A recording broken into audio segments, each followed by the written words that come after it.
Peggy 3. SEGA!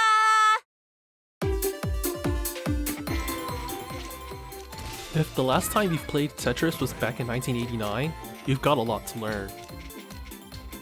You can't just rely on Tetrises anymore. You're gonna need to learn how to do T-spins, perfect clears, and combos.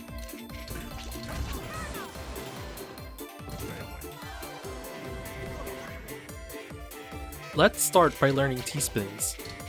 T-spins are special line clears that happen when you spin the T-tetramino into holes with a T-shaped configuration. To get really technical about this, the T-tetramino has to be surrounded with minos on 3 corners, like this, for the game to reward the line clear with a T-spin bonus. That's a lot to think about though, so I'll try to simplify it for you. What you just saw were line clears called T-spin doubles. They're T-spins that clear 2 lines at once.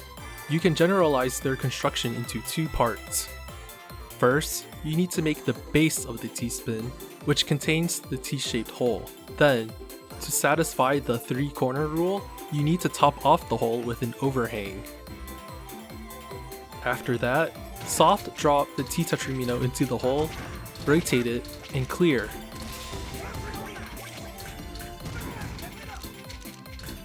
You can also do a T-spin called a T-spin triple.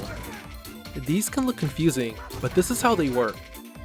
Instead of a T-shaped hole that's 2 rows tall, you need T-shaped holes that are 3 rows tall like this. Then, you need to top them off with an overhang with this spacing. Stick the T-tetramino into the overhang, and press the rotate button to kick the piece into the hole.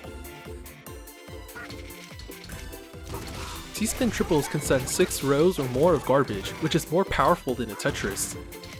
Crazy, right? T-spin doubles and T-spin triples both have situations where one may be more useful than the other. But generally, T-spin doubles keep your stack cleaner, whereas T-spin triples leave this overhang you'll have to deal with somehow.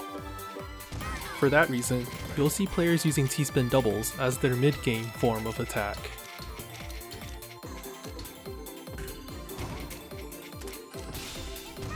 Since T-spin doubles are critical for keeping up your damage, let me show you more specific ways of making them.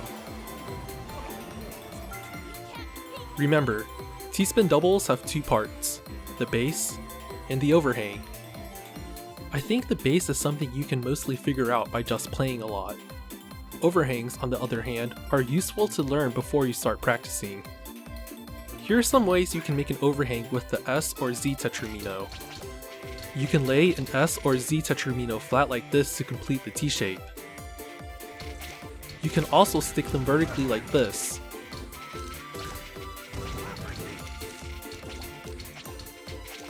Finally, you can hang them over another piece like this.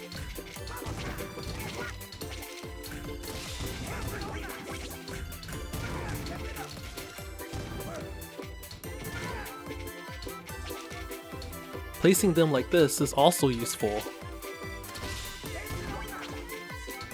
Now for the L and J tetraminos. Lay them flat over the T-shaped hole, or hang them carefully off of another piece.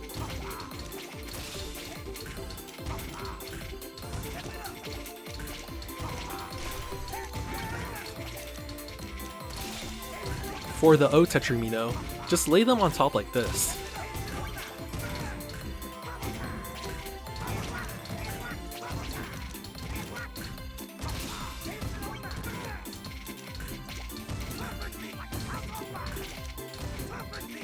You can also make the overhang with the I tetramino.